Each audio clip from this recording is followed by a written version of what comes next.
तो hello students. तो अपन ने जो इलेक्ट्रोस्टैटिक का जो यूनिट थी वो अपन ने कंप्लीट कर ली थी कल। उससे रिलेटेड अपन ने कुछ 1 मार्क्स वाले क्वेश्चन डिस्कस किए थे। आज कुछ न्यूमेरिकल्स हैं वो अपन डिस्कस करते हैं।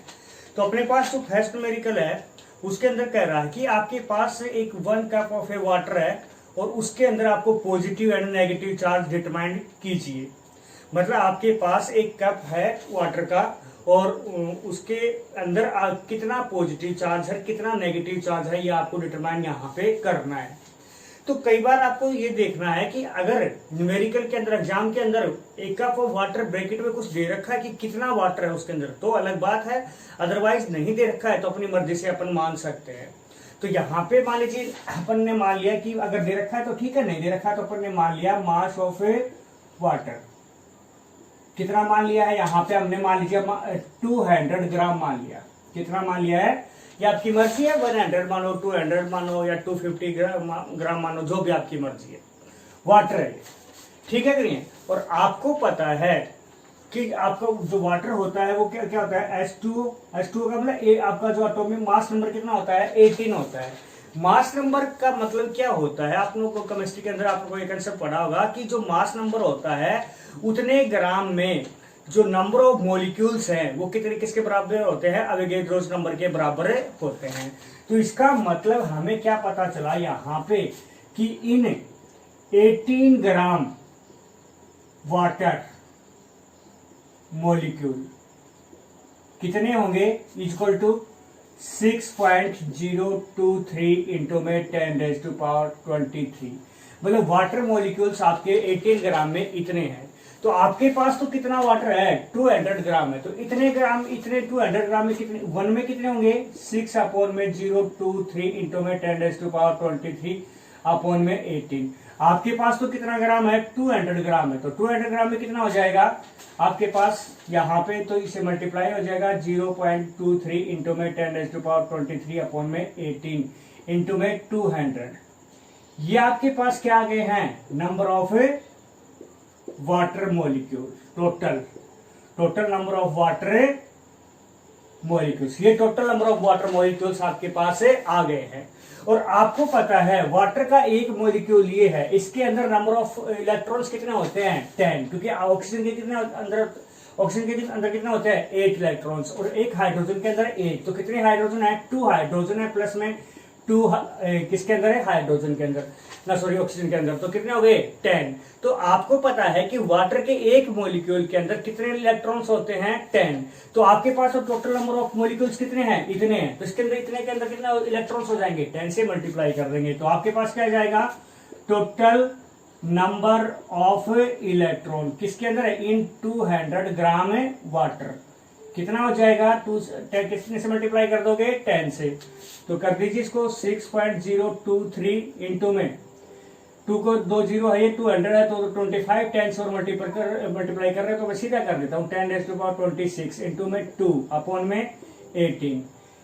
ये आपके पास, या 2 से आप करो तो यहाँ पे कितना आ जाएगा, 9। ये आपके पास क्या आ गया है, total number of free electrons, total number of electrons in 200 gram water आ गया है।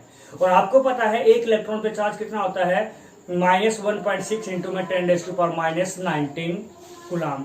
तो total number of negative charge कितना आ गया, टोटल नेगेटिव चार्ज कितना हो गया है, इससे मल्टीप्लाई कर दोगे तो कितना आ जाएगा, -6.023 इंटू में 10⁻26 अपॉन में 9 इंटू में कितना आ गया, 1.6 इंटू में 10⁻⁻19 कूलम। ठीक है कि नहीं है, ये नेगेटिव है। सेम एज इट इज कितना रहेगा, पॉजिटिव भी इतना ही रहेगा। क्यों, इसको आप सोल्व कर लोगे तो आपके पास जो भी आंसर आता है, तो इसका मतलब आप यहाँ पे इसको सोल्व करोगे तो आपके पास क्या आ जाएगा, ये आंसर आ जाएगा। ठीक है कि नहीं है। इसका मतलब क्या हुआ, यहाँ पे जितना नेगेटिव उतना पॉजिटिव क्यों बोल रहे हैं, क्योंकि आपके पास जो 1 कप ऑफ वाटर लिया था वो उसके ऊपर कोई चार्ज थोड़ी बताया था, वो क्या बताया था, न्यूट्रल बताया था। न्यूट्रल का मतलब जितना पॉजिटिव उतना ही नेगेटिव, या जितना नेगेटिव उतना ही पॉजिटिव। तो नेगेटिव चार्ज हमारे पास आ गया था तो उतना ही क्या होगा, उसके ऊपर पॉजिटिव चार्ज होगा। तो इस प्रकार से क्वेश्चन आपसे पूछा जा सकता है। हाँ, यहाँ पे डाटा चेंज हो सकता है क्योंकि यहाँ पे या तो न्यूमेरिकल में दिया मिलेगा या फिर अपनी मर्जी से 100 या कितना भी आपकी मर्जी है वो आप ले सकते हो। ठीक है, तो यहाँ पे इस प्रकार से है।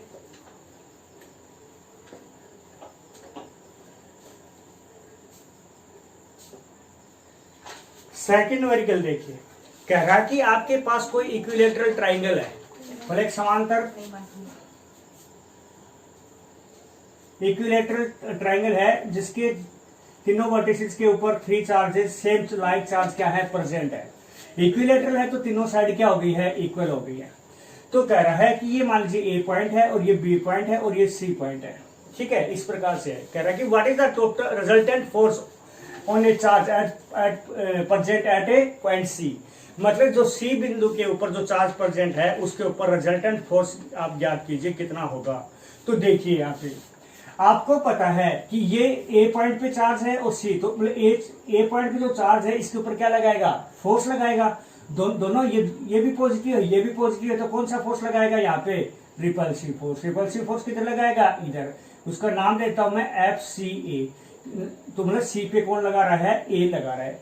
कितना लगा रहा है उसके लिए आपको फॉर्मूला पता होता है। क्या होता है formula, according to Coulomb's law क्या होता है, कितना फोर्स लगा रहा है, एफ सी ए। कितना होता है, के Q1 Q2 अपॉन में आर स्क्वायर। Q1 भी Q है Q2 भी Q है, तो क्या आ गया, Q स्क्वायर अपॉन में डिस्टेंस दोनों की कितनी है, आर, तो क्या आ गया, आर स्क्वायर। इसी प्रकार से ये ए बी पॉइंट के ऊपर है चार्ज है, वो भी इसके ऊपर फोर्स लगाएगा, तो ये भी पॉजिटिव है तो ये भी कैसा लगाएगा, रिपल्सिव लगाएगा। तो इधर ये लगाएगा एफ सी बी, ये आपके पास से लगाए, यहाँ पे इतना फोर्स लगाएगा। इसका फॉर्मूला क्या हो जाएगा, के क्यू स्क्वायर अपॉन में आर स्क्वायर, तो यहाँ पर भी डिस्टेंस उतनी है, ठीक है। इक्विलेटरल है तो एंगल कितने का, यहाँ पे 60 डिग्री, तो ये एंगल भी कितने का हो गया, यहाँ पे 60 डिग्री का हो गया। अब दोनों आपको तो रिजल्टेंट फोर्स निकालना है, मतलब दो फोर्स निकाले दोनों का रिजल्टेंट। रिजल्टेंट के लिए अपन कौन सा लो लगाते हैं, पैरेललोग्राम। तो पैरेललोग्राम लो लगा दीजिए, तो यहाँ पे रिजल्टेंट फोर्स आ गया है एफ, ये आपको एफ निकालना है।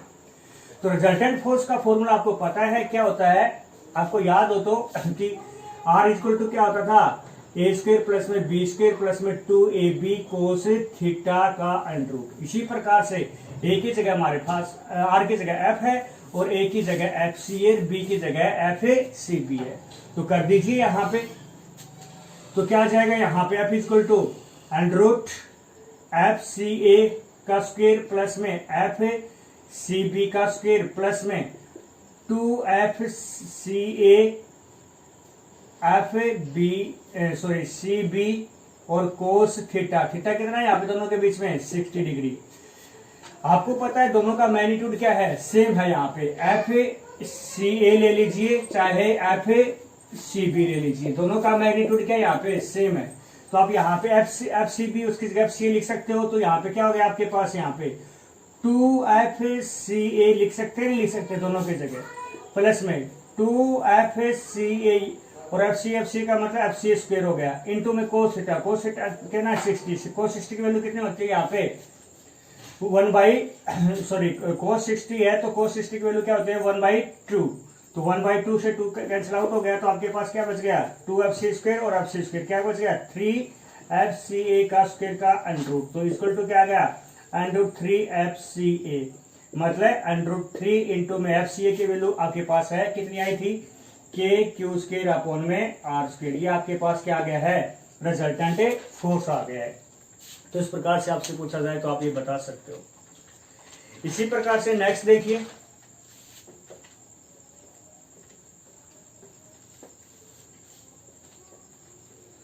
थर्ड क्वेश्चन कह रहा है कि मान लीजिए आपके पास दो चार्जेस हैं, कौन कौन से हैं यहाँ पे देखिए। एक कह रहा है कि मान लीजिए -4 कूलम है और यहाँ पे क्या है +9 कूलम है, दोनों के बीच की डिस्टेंस d है। कह रहा है कि इन दोनों को ज्वाइन करने वाली लाइन के ऊपर यहाँ पे किसी भी एट इन्फिनिटी बोले इन्फिनिटी से जब आप मिलाते हो तब उस लाइन के ऊपर एक पॉइंट, वो पॉइंट कौन सा है जहां पर मतलब वो पॉइंट कौन सा है जहां पर क्यू चार्ज रखे ना, तो उसके ऊपर वो रिजल्टेंट फोर्स क्या रहे, 0, या सिस्टम किस में रहे, इक्विलिब्रियम में। मतलब इक्विलिब्रियम का मतलब जैसा रखा जाए तो ये तो ना तो इधर सरके ना तो इधर सरके, इसका मतलब इसके ऊपर टोटल रिजल्टेंट फोर्स क्या हो जाए, 0। तो आपको वो पॉइंट निकालना है, मतलब ये डिस्टेंस, मान लीजिए ये ए पॉइंट था ये बी पॉइंट है, तो मतलब ये डिस्टेंस निकालनी है कि -q से कितनी दूरी पे रखें और +9 कूलम से कितनी दूरी पे रखें वो क्यू चार्ज की, जहां पे उसके ऊपर रिजल्टेंट फोर्स कितना हो, 0। तो अपन क्या करते हैं, +4 कूलम जितना फोर्स लगाता है +9 कूलम जितना 4q मान लीजिए कूलम की जगह, ठीक है ना, 9q। इतना आपको जो फोर्स लगाता है वो टोटल फोर्स कितना होना चाहिए 0, या फिर इसके द्वारा लगाया गया फोर्स 9 कूलम्ब के द्वारा लगाया गया फोर्स दोनों क्या होना चाहिए इक्वल होना चाहिए। तो हम पहले निकालते हैं -4Q के द्वारा, क्यों तो क्या जाएगा K Q की जगह Q1 Q2, Q की जगह कितना है यहाँ पे 4Q, Q2 की जगह कितना है Q अपॉन में R कितना है D प्लस में x का स्क्वायर, क्योंकि यहाँ से यहाँ तक D है यहाँ से यहाँ तक x है, इक्वल टू इसके द्वारा लगाया गया फोर्स बराबर होना चाहिए। तो क्या आ जाएगा K 9Q इंटू में Q अपॉन में कितना डिस्टेंस है ये x स्क्वायर, ये आपके पास आ गया। कुछ करता है तो काट दीजिए, K से K कट गया है, Q से Q कट गया है, तो क्या बचा यहाँ से 4 अपॉन में D प्लस में x का whole square equal to 9 upon में x का स्क्वायर। तो अपन क्या करते हैं taking under root on both side, दोनों साइड से अंडर रूट ले लीजिए, taking under root on both sides, तो क्या आ जाएगा यहाँ पे 4 का क्या आ जाएगा 2, नीचे क्या हो जाएगा D प्लस में x, यहाँ से 3 अपॉन में x आ गया, क्रॉस मल्टीप्लाई कर दीजिए तो क्या आ जाएगा यहाँ पे 2x equal to 3D plus में 3x, इसको इधर ले जाइए, इसको इधर यहाँ पे ले आइए, तो क्या आ जाएगा यहाँ पे, तो 3x माइनस क्या आ जाएगा 2x इक्वल टू क्या आ जाएगा 3D माइनस 3D हो जाएगा। तो क्या आ जाएगा यहाँ पे x equal to minus 3D, तो इतनी डिस्टेंस आ गई आपके पास, मतलब x की वैल्यू आ गई आपके पास माइनस 3D आ गई है। तो माइनस 3D का मतलब यहाँ पे x की वैल्यू आ गई, माइनस का मतलब आपके इस साइड में पॉजिटिव है क्योंकि दूर दूर जा रहा है तो माइनस आ रहा है, तो माइनस 3D डिस्टेंस आ गई है। अगर वहां से पूछोगे तो -3 मतलब एक प्रकार से प्लस की क्वांटिटी लेंगे, क्योंकि डिस्टेंस बोल रहे हैं तो हम यहाँ पे प्लस ही ले लेंगे यहाँ पे। तो आपके पास 3D डिस्टेंस इधर होगी, तो इससे किससे B से, A से पूछोगे तो कितने 3A और A ये कितना हो जाएगा 4D। तो बोले A से 4D डिस्टेंस पे और B से 3D डिस्टेंस के ऊपर ये यहाँ पे जो चार्ज रखोगे ना तो ही किस में रहेगा इक्विलिब्रियम पोजीशन के ऊपर रहेगा। तो इस प्रकार से आपसे ये पूछा जा सकता है, ठीक है कि नहीं है। तो यहाँ पे क्वेश्चन था, नेक्स्ट देखिए,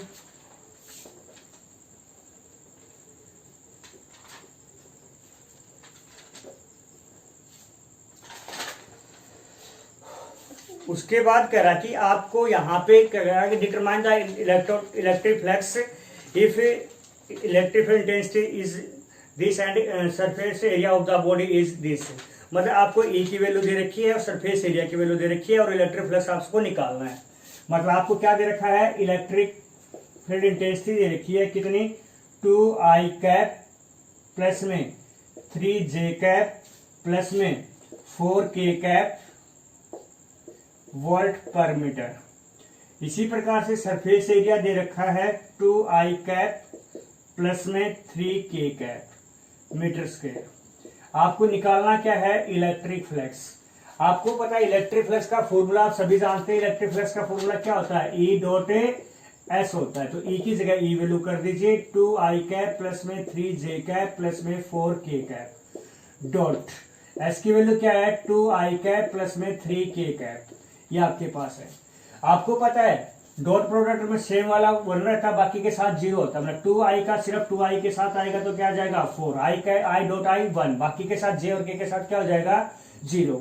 इसी प्रकार से 3K कैप है, 3K कैप मतलब 3J K कैप है, यहाँ पे 3K कैप मतलब 2I और J के साथ 0 से 4 के साथ क्या रहेगा 1, तो क्या रहेगा 3 इंटू में 4 12, K डॉट K क्या हो गया 1, तो कितना आ गया 16 वोल्ट पर मीटर, सॉरी वोल्टे मीटर।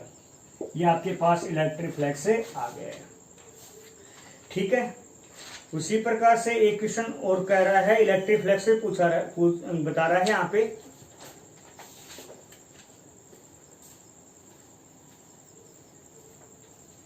देखिए कह रहा कि if a disc of radius R 2 centimetre, मतलब रेडियस दे दी है आपको 2 सेंटीमीटर, मीटर में चेंज कर दीजिए 2 इंटू में 10⁻⁻2 मीटर, ये इतनी आपको रेडियस दे दी है, ठीक है। Is placed in A electric field, electric field आपको दे दिया है यहाँ पे कितना दिया है 20 इंटू में 10⁻⁶ वोल्ट पर metre. is placed, then angle between the plane of the disk and electric field intensity is 30 degree.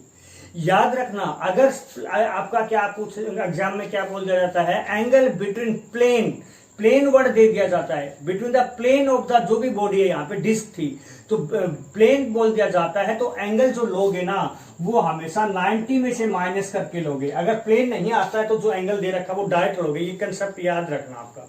तो यहाँ पे प्लेन बोल रहा है between the plane of disc and electric field intensity is 30 degree, तो मतलब 90 माइनस 30 मतलब कितना आ गया, 60 डिग्री आ गया है। आपको क्या निकालना है, electric flux, determine the electric flux through the disc के रेस्पेक्ट में इलेक्ट्रिक फ्लक्स निकालिए। तो इलेक्ट्रिक फ्लक्स का फॉर्मूला क्या होता है, यहाँ पे आपको पता है, ई एस को ई एस कह दो या ए कह दो, surface area E S cos theta. तो ई की वैल्यू आपके पास है 20 इंटू में 10⁻⁸ एस सरफेस एरिया डिस्क का क्या होता है, पाई आर स्क्वायर, पाई की वैल्यू कितनी है 22/7, आर स्क्वायर, आर कितना है यहाँ पे स्क्वायर कर दो, 4 इंटू में 10⁻⁴ इंटू में कोस थीटा की वैल्यू कितनी है यहाँ पे कोस 60 की वैल्यू कितनी होती है 1/2, सीधी वैल्यू पुट कर दी मैंने यहाँ पे। तो आप यहाँ पे इसको सोल्व कर लोगे तो आपके पास कितना आ जाएगा यहाँ पे 2, तो लगभग मैं अप्रोक्सीमेटली कर देता हूँ यहाँ पे, तो कितना आ जाएगा 3 6 दूनी 12 और ये कितने हो गए 7 में से 4 गए 3, इतने वोल्ट मीटर लगभग अप्रोक्सीमेटली है, बाकी पॉइंट हम आप कर लीजिए इसको। तो इस प्रकार से 12 इंटू में 10⁻³ वोल्ट मीटर आपका क्या आ गया है, आंसर आ गया है electric flux through the disc. ठीक है, उसके बाद एक न्यूमेरिकल और कर लेते हैं।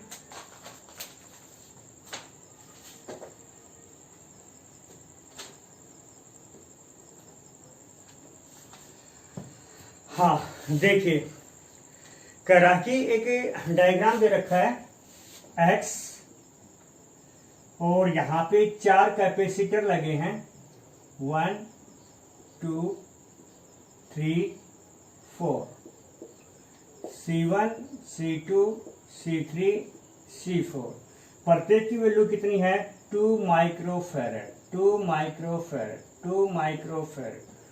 माइक्रोफैरड और ये क्या है वाई टर्मिनल, और यहां पे किसी वायर से कनेक्ट कर दिया गया है इस प्रकार से। कह रहा है कि determine the equivalent capacitance of the circuit, इस सर्किट का इक्विवेलेंट कैपेसिटेंस आप क्या करिए डिटरमाइन कीजिए। ठीक है कि नहीं है, तो देखिए यहां पे किस प्रकार से, अब आप देखिए इस डायग्राम को ध्यान से, C1 C2, अब देखिए यहां पे एक बार के इसको छोड़िए, पहले 3 को देखिए, मान लीजिए टर्मिनल ले लेता हूं मैं, ये टर्मिनल यहां पर भी एक ही है, तो उसका मतलब जो C3 का जो टर्मिनल है C2 का भी वही है, C1 का भी वही है।